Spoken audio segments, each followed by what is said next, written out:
Hi friends, welcome back. Friends, ನೀವು ನೋಡ್ತಿರೋದು ಯಾವುದು ಪ್ರದೇಶ, ಕೈಗಾರಿಕಾ ಪ್ರದೇಶ ಅಂತ ಅಂತಿರ್ಬೋದು. ಇದು ಯಾವುದೇ ರೀತಿ ಕೈಗಾರಿಕಾ ಪ್ರದೇಶ ಅಲ್ಲ. ಕೆಲವರಿಗೆ ಜಾಗ ನೋಡಿದ ತಕ್ಷಣ ಗೊತ್ತಾಗುತ್ತೆ ಏನಿರ್ಬೋದು ಅಂತ. ಕೆಲವರಿಗೆ ಐಡಿಯಾಸ್ ಇಲ್ಲ. ಬಟ್ ನಾನು ಅದನ್ನು ಕ್ಲಿಯರಾಗಿ ಹೇಳ್ತೀನಿ, ಏನು ಮಾಡ್ತಿದ್ದಾರೆ, ಯಾವ್ಯಾವ ರೀತಿ ಮಾಡಿದ್ದಾರೆ ಅಂತ ವಿವರವಾಗಿ ಪೂರ್ತಿ ತೋರಿಸ್ತೀನಿ. ಹಾಗೆ ಪೂರ್ತಿಯಾಗಿ ಹೇಳ್ತೀನಿ. ಎಲ್ಲೂ ಸ್ಕಿಪ್ ಮಾಡ್ದಲ್ಲಿ ವಿಡಿಯೋನ ಕೊನೆವರೆಗೂ ನೋಡಿ, ತುಂಬ ಇಂಟ್ರೆಸ್ಟಿಂಗು. ಹಾಗೆ ಯಾರು ಹೊಸಬ್ರು ನೋಡ್ತಾ ಇದ್ರೆ ವಿಡಿಯೋನ ಪ್ಲೀಸ್ ಲೈಕ್ ಮಾಡಿ, ಶೇರ್ ಮಾಡಿ, ಹಾಗೆ ಸಬ್ಸ್ಕ್ರೈಬ್ ಮಾಡೋದ ಮರಿಬೇಡಿ. ಕೊನೆವರೆಗೂ ವಾಚ್ ಮಾಡಿ ಅಂತ ಹೇಳ್ತಾ ನಾನು ಈ ವಿಡಿಯೋನ ಇಲ್ಲೇ ಮುಂದುವರಿಸ್ತೀನಿ. ಗೈಸ್, ನಾನು ಬಂದಿರೋದು ಹಾಸನ ಟು ಅರಸೀಕೆರೆ ಮೇನ್ ರೋಡಲ್ಲಿರೋ ಅಂಥ ಒಂದು ಜಾಗಕ್ಕೆ. ಈ ಜಾಗ ಬಂದು ರೈತನ ಇದೊಂದು ಸಾಧನೆ ಅಂತಲೇ ಹೇಳ್ಬೋದು. ಯಾಕಂದರೆ ರೈತ ಇಷ್ಟರ ಮಟ್ಟಿಗೆ ಮಾಡಿದ್ದಾನೆ ಅಂದರೆ ಇದನ್ನು ಯಾರಾದರೂ ಫಸ್ಟು ನೋಡಿದ್ರೆ ಒಂದು ಕೈಗಾರಿಕಾ ಪ್ರದೇಶ ಅಂತಲೇ ಹೇಳ್ಬೋದು. ಅಷ್ಟರ ಮಟ್ಟಿಗೆ ಕೆಲಸನ ಅಚ್ಚುಕಟ್ಟಾಗಿ ಮಾಡಿದ್ದಾರೆ. ಯಾಕಂದರೆ ತುಂಬ ಚೆನ್ನಾಗಿ ಪ್ಲಾನಿಂಗ್ ಮಾಡಿ 2 ತಿಂಗಳಿಂದ 3 ತಿಂಗಳು ಇದೊಂದು ಪ್ಲಾನಿಂಗ್ ಮಾಡ್ಕೊಂಡು ವ್ಯವಸ್ಥಿತವಾಗಿ ಮಾಡಿರೋ ಅಂಥ ಕೆಲಸ. ಯಾವ್ಯಾವ ಜಾಗಕ್ಕೆ ಏನೇನು ಬರಬೇಕು, ಎಲೆಕ್ಟ್ರಿಕ್ ಆಗಿರ್ಬೋದು, ವಾಟ್ರದ್ದಾಗಿರ್ಬೋದು, ಎಲೆಕ್ಟ್ರಿಕ್ ಲೈನ್ಸ್ ಆಗಿರ್ಬೋದು, ಹಾಗೆ ಲ್ಯಾಂಡು ಫ್ಲಾಟ್ ಮಾಡೋದಾಗಿರ್ಬೋದು. ಇಲ್ಲಿ ತುಂಬ ಹಾಳಾಗಿತ್ತು ಜಾಗ. ಯಾಕಂದರೆ ಕೆಲವಷ್ಟು ಚೆನ್ನಾಗಿತ್ತು, ಕೆಲವೊಂದಿಷ್ಟು ಸ್ವಲ್ಪ ಕಲ್ಲು ಚೆಟ್ರು, ಸ್ವಲ್ಪ ಅಲ್ಲಲ್ಲೇ ಗುಂಡಿಗಳಾಗೋದು, ಫ್ಲಾಟ್ ಇರಲಿಲ್ಲ ನೆಲ, ಗುಂಡಿಗಳು ತುಂಬ ಆಳವಾಗಿತ್ತು. ಸೊ ನೀರು ಬಂದರೆ ತುಂಬ ಅಂದರೆ ಭೂಮಿ ಮೇಲೆ ಹೋಗೋ ಥರ ಎಲ್ಲ ಇತ್ತು. ಅದನ್ನೆಲ್ಲ ಒಂದು ಲೆವೆಲ್ ಮಾಡ್ಕೊಂಡು ಎಲ್ಲೂ ಕೂಡ ಆಚೆ ಈಚೆ ಆಗಬಾರ್ದು. ಆ ಥರ ತುಂಬ ಚೆನ್ನಾಗಿ ಒಂದು ಜಾಗನ ಸಫಿಸಿಯೆಂಟಾಗಿ ಲ್ಯಾಂಡ್ ನೋಡಿದ್ರೆ ಒಂದು ಔಟ್ಲುಕ್ಕೇ ಚೆನ್ನಾಗಿ ಕಾಣಬೇಕು, ಆ ಲೆವೆಲಿಗೆ ಮಾಡಿದ್ದಾರೆ. ಯಾಕೆ ಮಾಡಿದ್ದಾರೆ ಅಂತ ಹೇಳ್ತೀನಿ. ಹಾಗೆ ಫಸ್ಟು ಬಂದು ಇಲ್ಲಿ ರಸ್ತೆ ಮಾಡ್ಕೊಂಡಿದ್ದಾರೆ ಮೇಯ್ನು. ಅಂದರೆ 40 ಎಕರೆ, 35ರಿಂದ 40 ಎಕರೆ ಅಂದರೆ ಓಡಾಡೋದಕ್ಕೆ ರಸ್ತೆ ಮೇನ್ ಬೇಕೇ ಬೇಕು. ಏಕೆಂದರೆ ಬೈಕಲ್ಲಿ ಓಡಾಡೋಕ್ಕೆ ಮಾತ್ರ ಇಲ್ಲಿ ಸಾಧ್ಯ. ನಡ್ಕೊಂಡು ಬರ್ತೀವಿ ಅಂತಂದರೆ ಮಿನಿಮಮ್ ಅಂದರೆ ಸ್ಟಾರ್ಟಿಂಗಿಂದ ಕೊನೆವರೆಗೂ 1.5 ಕಿಲೋಮೀಟ್ರ್ ಅಂತೂ ಹಾಗೆ ಆಗುತ್ತೆ. ಸ್ಟಾರ್ಟಿಂಗ್ 1ರಿಂದ 1.5 ಕಿಲೋಮೀಟ್ರ್ ಹಾಗೆ ಆಗುತ್ತೆ. ಬಟ್ ನಾವು ನಡ್ಕೊಂಡು ಬಂದು ಕೆಲಸ ಮಾಡ್ತೀವಿ ಅಂದರೆ ಅದು ಸುಳ್ಳು ಮಾತು. ಯಾಕಂದರೆ ಅಷ್ಟು ಚೆನ್ನಾಗಿ ಲಾಂಗ್ ಆಗಿದೆ ಇದು. ಗೈಸ್, ಇಲ್ಲಿ ಬಂದು ರೈತ ಮಾಡಿರೋದು ಶುಂಠಿ ಬೆಳೆಯೋದಕ್ಕೋಸ್ಕರ. ಈ ಲ್ಯಾಂಡ್ ಬಂದು ಶುಂಠಿ ಬೆಳೆಯೋದಕ್ಕೆ ಮಾಡಿರೋದು. ಇದು ಯಾವುದೇ ರೀತಿ ಇದು ಫ್ಯಾಕ್ಟ್ರಿನೋ ಅಥವಾ ಇಂಡಸ್ಟ್ರಿಯಲ್ ಏರಿಯಾನೋ ಯಾವುದೇ ರೀತಿ ಅಲ್ಲ. ಗೈಸ್, ವರ್ಷಾನುಗಟ್ಲೆ ಇರೋ ಅಂಥ ಇಂಡಸ್ಟ್ರಿಯಲ್ ಏರಿಯಾನೂ ಕೂಡ ಎಷ್ಟು ಚೆನ್ನಾಗಿ ಮಾಡ್ತಾರೋ ನನಗೆ ಗೊತ್ತಿಲ್ಲ. ಬಟ್ ರೈತ 1 ವರ್ಷ ಬೆಳೆ ಬೆಳೆಯೋದಕ್ಕೆ ಇಷ್ಟು ಚೆನ್ನಾಗಿ ಅದ್ಭುತವಾಗಿ ಕೆಲಸನ ಮಾಡಿದ್ದಾರೆ. ತುಂಬಾ ಗ್ರೇಟ್ ನಿಜವಾಗ್ಲೂ.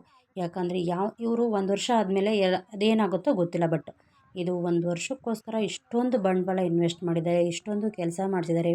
ಎಲೆಕ್ಟ್ರಿಕ್ ಆಗಿರ್ಬೋದು, ವಾಟರ್ ಸಪ್ಲೈ ಆಗಿರ್ಬೋದು, ಅವರು ಉಳ್ಕೊಳ್ಳೋದಕ್ಕಾಗಿರ್ಬೋದು, ರೋಡ್ ಆಗಿರ್ಬೋದು, ಒಂದು ಅದ್ಭುತವಾದ ಕೆಲಸ ಗೈಸ್. ಯಾವುದನ್ನು ಇಲ್ಲ ಕಷ್ಟ ಆಗ್ತಿದೆ ಕೆಲಸ ಮಾಡೋದಕ್ಕೆ ಅನ್ನೋ ಥರ ಇಲ್ಲ, ಅಷ್ಟು ಚೆನ್ನಾಗಿ ಮಾಡಿದ್ದಾರೆ. ರಸ್ತೆನೇ ಇಷ್ಟು ಚೆನ್ನಾಗಿ ಮಾಡಿದ್ದಾರೆ, ನೋಡ್ತಿರ್ಬೋದು ನೀವು, ಕಾಣಿಸ್ತಿದೆ ರಸ್ತೆನೇ ಎಷ್ಟೊಂದು ಚೆನ್ನಾಗಿ ಮಾಡಿದ್ದಾರೆ ಅಂದರೆ ಇನ್ನು ಬೇರೆ ಕೆಲಸಗಳೆಲ್ಲ ಎಷ್ಟು ಚೆನ್ನಾಗಿ ಮಾಡ್ಕೊಂಡಿದ್ದಾರೆ ನೋಡ್ಬೋದು. ಹಾಗೆ ಒಂದು ಸಣ್ಣ ಕಲ್ಲು ಕೂಡ ಬಿಟ್ಟಿಲ್ಲ, ಆ ಥರ ಎಲ್ಲ ಹಾಯಿಸಿ ಹಾಕಿದ್ದಾರೆ. ಹಾಗೆ ಅವರು ಉಳ್ಕೊಳ್ಳೋದಕ್ಕೆ ಅಂತ ಒಂದು ಮನೆ ಬೇಕೇ ಬೇಕು. ಇಷ್ಟೊಂದು ದೊಡ್ಡ ಲ್ಯಾಂಡು, ಕೆಲಸ ವರ್ಷಾನುಗಟ್ಲೆ ಇರುತ್ತೆ. ಹಾಗೆ ಇವಾಗ ಸ್ಟಾರ್ಟಿಂಗು ಶುಂಠಿ ನಾಟಿ ಮಾಡ್ತೀವಿ ಅಂದ್ರೆ ತಿಂಗಳಾನುಗಟ್ಲೆ ನಡೆಯುತ್ತೆ. ಸೊ ಇವರು ಸುಮಾರು ಒಂದು 2 ತಿಂಗಳಿಂದ ಈ ಕೆಲಸನ ಶುರು ಮಾಡ್ಕೊಂಡಿದ್ದಾರೆ. ಸೊ ಅವ್ರು ಉಳ್ಕೊಳ್ಳೋದಕ್ಕೋಸ್ಕರ ಈ ಮನೆ ಮಾಡ್ಕೊಂಡಿದ್ದಾರೆ. ಯಾಕೆಂದರೆ ಲೇಬರ್ಗಳಂತೂ ತುಂಬ ಜನ ಬೇಕೇ ಬೇಕು. ಯಾಕಂದರೆ 2ರಿಂದ 3 ಜನ ಲೇಬರ್ಗಳು ಇಟ್ಕೊಂಡು ನಾವು ಕೆಲಸ ಮಾಡ್ತೀವಿ ಅಂದರೆ ಆಗೋದಿಲ್ಲ. ಇಲ್ಲಿ ಹೆಂಗೆ ಕಡಿಮೆ ಅಂದರೂ 50ರಿಂದ 60 ಲೇಬರ್ಗಳು ಈ ಭೂಮಿಲಿ ಕೆಲಸ ಮಾಡಬೇಕು. ಯಾಕೆಂದರೆ 35ರಿಂದ 40 ಎಕರೆ ಅನ್ನೋ ಒಂದು ಲ್ಯಾಂಡಲ್ಲಿ ನಾವು 1 ಎಕರೆ 2 ಎಕರೆಗೇ 4-5 ಜನ ಆಳು ಕರ್ಕೊಬರ್ತೀವಿ ಅಂದಮೇಲೆ ಇಲ್ಲಿ ಅಷ್ಟು ಅಪಾರವಾದ ಜಾಗಕ್ಕೆ ಬೇಕೇ ಬೇಕು ಗೈಸ್. ನೋಡ್ತಿರ್ಬೋದು ಇಲ್ಲಿ ಇನ್ನೊಂದು ಹಾಗೆ ವಾಟ್ರ್ ಸಪ್ಲೈದು ಹಾಗೆ ಎಲೆಕ್ಟ್ರಿಕ್ ಸಪ್ಲೈದು ವಿಭಿನ್ನವಾಗಿ ಮಾಡಿದ್ದಾರೆ. ಯಾಕಂದರೆ ಇಷ್ಟು ದೊಡ್ಡ ಲ್ಯಾಂಡ್ ಮಾಡಿದ್ದಾರೆ ಅಂದರೆ ಅದನ್ನು ಫಸ್ಟು ಇವರು ಗೊತ್ತು ಮಾಡ್ಕೊಂಡಿದ್ದಾರೆ. ಯಾಕೆಂದರೆ ನೀರು ಹೆಚ್ಚಾಗಿ ಮಳೆ ಬಂದರೆ ಯಾವ ಥರ ನೀರನ್ನ ಭೂಮಿಯಿಂದ ಹೊರಗಡೆ ಕಳಿಸ್ಬೇಕು ಅಂದರೆ ನಿಲ್ಲಬಾರ್ದು, ಬೆಳೆ ಹತ್ರ ನಿಲ್ಲಬಾರ್ದು, ಆ ಥರ ಗೈಸ್. ನೋಡ್ತಿರ್ಬೋದು ಇಲ್ಲಿ ವಾಟ್ರ್ ಪಂಪ್ ಅಂದರೆ ನೀರಿನ ವ್ಯವಸ್ಥೆ ಬಂದು ಇಷ್ಟು ಲ್ಯಾಂಡಿಗೆ ಕಡಿಮೆ ಅಂದ್ರೂ ಒಂದು 12ರಿಂದ 13 ಬಾವಿ ಇದೆ. ಹಳೇದು ಮುಂಚೆ ಇವ್ರ ಲ್ಯಾಂಡು ರೆಡಿ ಮಾಡ್ಬೇಕಾದ್ರೆ ಒಂದು 3ರಿಂದ 4 ಇತ್ತಂತೆ. ಸೊ ಈಗ ಇವರು ಹೊಸ್ದಾಗಿ ಒಂದು 7ರಿಂದ 8 ಹೊಸ್ದಾಗಿ ಮಾಡಿಸಿದ್ದಾರೆ. ಹಾಗೆ ಈ ಥರದ್ದು ರೋಲ್ ಬಂದು ಈ ಒಂದು ಎಲ್ಲಿ ತಗ್ಗಾಗಿರುತ್ತೆ, ಎಲ್ಲಿ ನೀರು ನಿಲ್ಲುತ್ತೆ, ಆ ನೀರು ಹೊರಗಡೆ ಹೋಗೋದಕ್ಕೆ, ಭೂಮಿಯಿಂದ ಬೆಳೆ ಹತ್ರ ನಿಲ್ಲಬಾರ್ದು, ಹೊರಗಡೆ ಹೋಗೋದಕ್ಕೋಸ್ಕರ ಆ ಥರ ಸಿಮೆಂಟ್ ರೋಲ್ಗಳು ಹಾಕಿದ್ದಾರೆ. ಹಾಗೆ ಪೈಪ್ ಲೈನ್ ಬಂದು ಎಲ್ಲ ಲೈನ್ಗಳ್ನು ಹೊಸ್ದಾಗಿ ಮಾಡಿದ್ದಾರೆ. ನೋಡಿ ಗೈಸ್, ಇಲ್ಲಿ ಎಲ್ಲ ಹೊಸ ಕಂಬಗಳು ಹಾಕಿದ್ದಾರೆ. ಯಾಕೆಂದರೆ ಲೈನ್ಸ್ ಇತ್ತು ಬಟ್ ಹಾಳಾಗಿತ್ತು ಅನ್ನೋದಕ್ಕೋಸ್ಕರ ಎಲ್ಲ ಲೈನ್ಸ್ಗಳ್ನು ಕೂಡ ಹೊಸ್ದಾಗಿ ಮಾಡಿದ್ದಾರೆ. ಹಾಗೆ ಟಿ ಸಿ ವ್ಯವಸ್ಥೆ, ಇಷ್ಟು ಲ್ಯಾಂಡಿಗೆ 4ರಿಂದ 5 ಟಿ ಸಿನ ಅಳವಡಿಸಿದ್ದಾರೆ.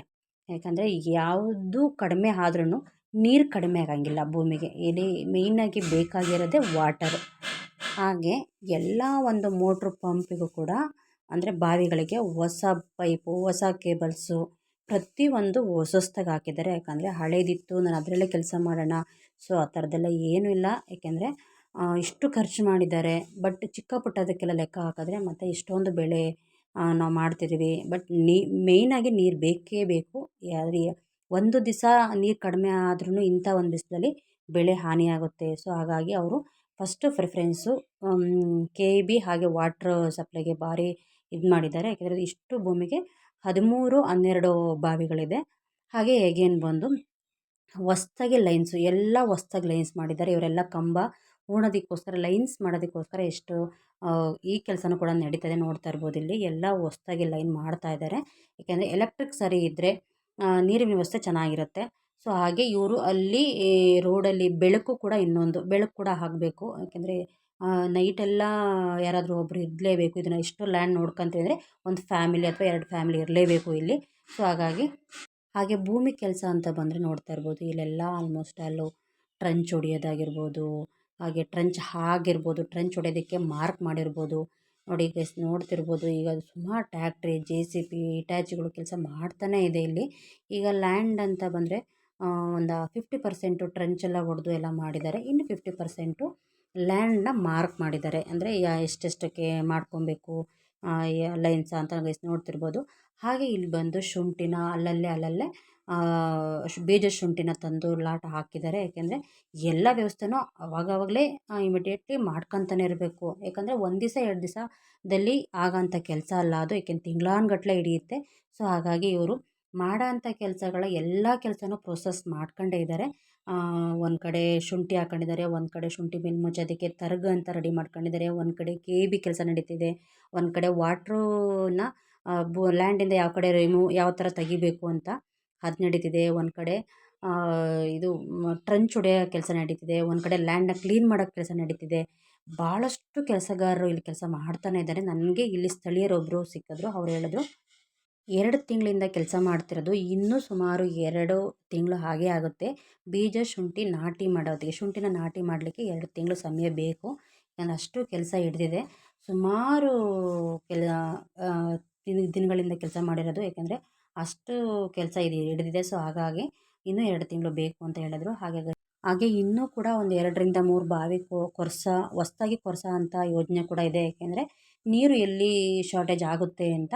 ಇಲ್ಲಿ ನಮ್ಮ ಅರಸೀಕೆರೆ ಸೈಡ್ ಬಂದು ಅಷ್ಟು ನೀರಿನ ವ್ಯವಸ್ಥೆ ಇಲ್ಲ. ಇಲ್ಲಿ ಸ್ವಲ್ಪ ನೀರಿನ ಮಳೆ ತುಂಬ ಕಡಿಮೆ ಅನ್ನೋದಕ್ಕಿಂತನೂ ಜಾಸ್ತಿನೂ ಅಲ್ಲ, ಕಡಿಮೆನೂ ಅಲ್ಲ, ಆ ಥರ ಒಂದು ಮಧ್ಯಮ ಭಾಗದಲ್ಲಿ ಮಳೆ ಆಗುತ್ತೆ. ಯಾಕಂದರೆ ತುಂಬ ಮಳೆ ಬರುತ್ತೆ ಅನ್ನೋಂಗಿಲ್ಲ, ತುಂಬ ಹೋಯ್ತು ಅನ್ನೋಂಗಿಲ್ಲ.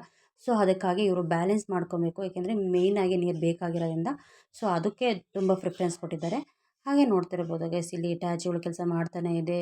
ಹಾಗೆ ಇಲ್ಲಿ ತರ್ಗು ಅಂದರೆ ಶುಂಠಿ ಮೇಲೆ ಮುಚ್ಚೋದಕ್ಕೆ ಅಂತ ತರ್ಗನ್ನ ರೆಡಿ ಮಾಡ್ಕೊಂಡಿದ್ದಾರೆ. ಇದು ಕಬ್ಬಿನ ತರ್ಗು ಅಂತಾರಲ್ಲ ಅದು. ಇವರು ಒಂದು ಕಡೆ ಭತ್ತದ ಹುಲ್ಲು, ಒಂದು ಕಡೆ ತರ್ಗಕ್ಕೆ ಯಾವ್ಯಾವ ಸಿಗುತ್ತೆ ಅದನ್ನೆಲ್ಲ ಸ್ಟಾಕ್ ಮಾಡ್ಕೊಂಡಿದ್ದಾರೆ.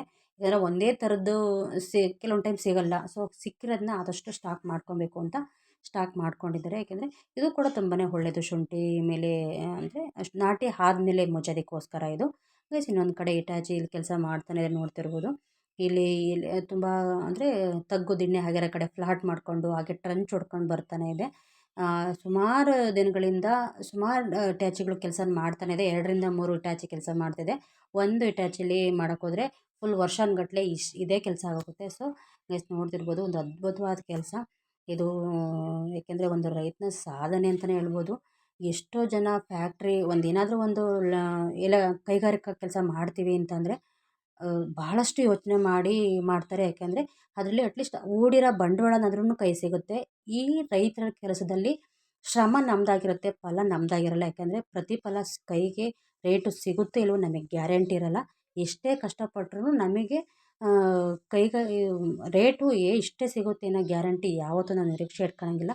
ಕಷ್ಟಪಟ್ಟು ನಾವು ಕೆಲಸ ಮಾಡ್ಬೋದು, ಬಟ್ ರೇಟ್ ಸಿಗುತ್ತೆ ಅಂತ ನಾವು ಅದನ್ನು ಖಚಿತವಾಗಿ ಹೇಳೋಕ್ಕಾಗಲ್ಲ. ಅಷ್ಟು ಒಂದು ಕಷ್ಟದಲ್ಲಿದ್ರೂ ಕೂಡ ರೈತ ಯಾವುದನ್ನು ಲೆಕ್ಕಿಸ್ದಲೇ ಸಿಗುತ್ತೋ ಬಿಡುತ್ತೋ ಗೊತ್ತಿಲ್ಲ, ಬಟ್ ನಾವು ಮಾಡೋ ಕೆಲಸನ ನಿಷ್ಠೆಯಿಂದ ಮಾಡಬೇಕು, ಕಷ್ಟಪಟ್ಟು ಮಾಡಬೇಕು, ಹಾಗೆ ಒಂದು ಭರವಸೆ ಇಟ್ಕೊಂಡು ಮಾಡಬೇಕು ಅಂತ ಇಂಥ ಒಂದು ಶ್ರಮ ಪಟ್ಟಿದ್ದಾರೆ ಅಂದರೆ ಅವ್ನು ನಿಜವಾಗ್ಲೂ ಗ್ರೇಟು. ಯಾಕಂದರೆ ಇದು ಕಡಿಮೆ ಅಂದರೆ 1,00,00,000 ರೂಪಾಯಿ ಖರ್ಚು ಮಾಡ್ತಾರೆ. ಎಲ್ಲ ಅದನ್ನು ಕೂಡ ಎಲ್ಲ ಒಂದು ಕೆಲಸನೂ ಕೂಡ ಹೊಸದಾಗಿ ಮಾಡಿರೋದ್ರಿಂದ ಯಾವುದು ಕೂಡ ಹಳೇದಿಲ್ಲ. ಎಲ್ಲ ಕೂಡ ಕೆಲಸ ಒಂದು ಪ್ರತಿಯೊಂದು ಒಂದು ಚಿಕ್ಕ ಪುಟ್ಟ ಕೆಲಸನೂ ಕೂಡ ಹೊಸದಾಗಿ ಮಾಡಿದ್ದಾರೆ. ಇದು ಕಡಿಮೆ ಸಮಯದಲ್ಲೂ ಆಗೋ ಅಂಥದ್ದಲ್ಲ, ಕಡಿಮೆ ದುಡ್ಡಿಂದಲೂ ಆಗೋ ಅಂಥದ್ದಲ್ಲ. ಇದು ಬಹಳಷ್ಟು ಬಂಡವಾಳನ ಹಿಡಿಯುತ್ತೆ. ಏಕೆಂದರೆ ರೈತನಿಗೆ ಮತ್ತೆ ಆ ಬಂಡವಾಳ ಹಾಕಿರೋದನ್ನ ತಗೊಳ್ತೀವಿ ಅನ್ನೋ ಗ್ಯಾರಂಟಿನೂ ಇಲ್ಲ. ಆದರೂ ಕೂಡ ಗ್ಯಾರಂಟಿ ಇದೆಯೋ ಇಲ್ವೋ, ಸಿಗುತ್ತೋ ಬಿಡುತ್ತೋ ಅದು ಗೊತ್ತಿಲ್ಲ, ಬಟ್ ನಾವು ಮಾಡೋ ಕೆಲಸ ಅದು ನಿಷ್ಠೆಯಿಂದ ಇರಬೇಕು ಅನ್ನೋದೇ ಅವನ ಒಂದು ಧ್ಯೇಯ. ಸೊ ಈ ಒಂದು ರೈತನಿಗೆ ಒಂದು ಮೆಚ್ಚುಗೆ ಇರಲೇಬೇಕು. ಯಾರೆಲ್ಲ ಈ ವಿಡಿಯೋ ನೋಡ್ತಿದ್ದೀರಾ, ಪ್ಲೀಸ್ ಏನು ಮಾಡ್ತಿದ್ರು ಪರವಾಗಿಲ್ಲ ಲೈಕ್ ಮಾಡಿ. ಯಾಕಂದರೆ ಇಂಥ ಒಂದು ಸಾಧನೆ ರೈತರು ಮಾತ್ರ ಮಾಡೋಕ್ಕೆ ಸಾಧ್ಯ ಅಂತ ಅಂದ್ಕೊತೀನಿ. ಯಾಕಂದರೆ ಅವನು ಫಲ ನಿರೀಕ್ಷೆ ಇಟ್ಕೊಂಡಲೇ ಕೆಲಸನ ಮಾಡಬೇಕು ಅನ್ನೋ ಒಂದು ಛಲ ಇರುತ್ತಲ್ಲ, ಅದಕ್ಕೆ ನಿಜವಾಗ್ಲೂ ಒಂದು ಮೆಚ್ಚುಗೆ ಇರಬೇಕು. ಎಷ್ಟು ನೋಡ್ತಿರ್ಬೋದು, ಈ ಒಂದು ಲ್ಯಾಂಡ್ ನೋಡ್ತಿದ್ರೆ ಮತ್ತು ನಿಂತ್ಕೊಂಡು ಇನ್ನೂ ಸುಮಾರು ಹೊತ್ತು ನೋಡೋಣ, ಯಾಕೆಂದರೆ ಇಷ್ಟೊಂದು ಚೆನ್ನಾಗಿ ಬಂದಿದೆಯಲ್ಲ ಅನ್ನೋದೇ ಒಂದು ಖುಷಿ. ಇದು ಹಾಸನ ಟು ಅರಸೀಕೆರೆ ಮೇಯ್ನ್ ರೋಡಲ್ಲಿದೆ. ಯಾರಾದರೂ ಬಂದು ವಿಸಿಟ್ ಮಾಡೋರು ಆರಾಮ್ಸೆ ವಿಸಿಟ್ ಮಾಡ್ಬೋದು. ಯಾಕೆಂದರೆ ನೀವು ಬಂದು ನನ್ನ ವಿಡಿಯೋ ನೋಡಿ ನೀವು ಬಂದು ವಿಸಿಟ್ ಮಾಡೋ ಹೊತ್ತಿಗೆ ಶುಂಠಿ ನಾಟಿ ಮಾಡಿ ಅದ್ಭುತವಾಗಿ ಕಾಣಿಸ್ತಿರುತ್ತೆ. ಯಾರೆಲ್ಲ ಈ ವಿಡಿಯೋ ನೋಡ್ತಿದ್ದೀರಾ, ದಯವಿಟ್ಟು ರೈತನ ಸಾಧನೆಗೆ ಒಂದು ಮೆಚ್ಚುಗೆ ಇರಲೇಬೇಕು. ಗೈಸ್ ನೋಡ್ತಿರ್ಬೋದು, ಮುಂದೆ ಬಂದರೆ ಇಲ್ಲಿ ಭೂಮಿ ಮೇಲೆ ನೀರು ಹೋಗುತ್ತೆ ಅಂತ ಒಂದು ದೊಡ್ಡದೊಂದು ಚರಂಡಿ ಮಾಡಿದ್ದಾರೆ. ಯಾಕಂದರೆ ಇಷ್ಟೊಂದು ಖರ್ಚು ಮಾಡಿದ್ದಾರೆ, ಬಟ್ ಇಲ್ಲಿ ಸ್ವಲ್ಪ ಸೇತುವೆ ಇರೋದ್ರಿಂದ ಹಾಗೆ ನೀರು ಹೋಗುತ್ತೆ ಅನ್ನೋ ಒಂದು ಕಾರಣಕ್ಕೆ ಈ ಥರ ದೊಡ್ಡದೊಂದು ಚರಂಡಿ ಮಾಡಿದ್ದಾರೆ. ನೀರು ಭೂಮಿ ಮೇಲೆ ನುಗ್ಗಬಾರ್ದು ಅಂತ. ಕಾಣಿಸ್ತಿದೆಯಲ್ಲ, ಈ ಥರ ಮಾಡಿದ್ದಾರೆ. ಇದು ಭೂಮಿ ಬಂದು ಈ ಒಂದು ಕಡೆ ನಿಂತ್ಕೊಂಡು ನೋಡಿದ್ರೆ ಒಂದೇ ಸಮ ಕಾಣಬೇಕು, ಆ ಥರ ಆ ಲೆವೆಲ್ಗೆ ಮಾಡಿ ನಿಲ್ಲಿಸಿದ್ದಾರೆ. ಓಕೆ ಫ್ರೆಂಡ್ಸ್, ಯಾರಿಗೆಲ್ಲ ಈ ವಿಡಿಯೋ ಇಷ್ಟ ಆಯಿತು ಪ್ಲೀಸ್ ಲೈಕ್ ಮಾಡಿ, ಶೇರ್ ಮಾಡಿ, ಕಮೆಂಟ್ ಮಾಡಿ, ಹಾಗೆ ಸಬ್ಸ್ಕ್ರೈಬ್ ಆಗೋದ ಮರಿಬೇಡಿ ಅಂತ ಹೇಳ್ತಾ ಈ ವಿಡಿಯೋನ ಇಲ್ಲಿಗೆ ಎಂಡ್ ಮಾಡ್ತಿದ್ದೀನಿ. Thank you.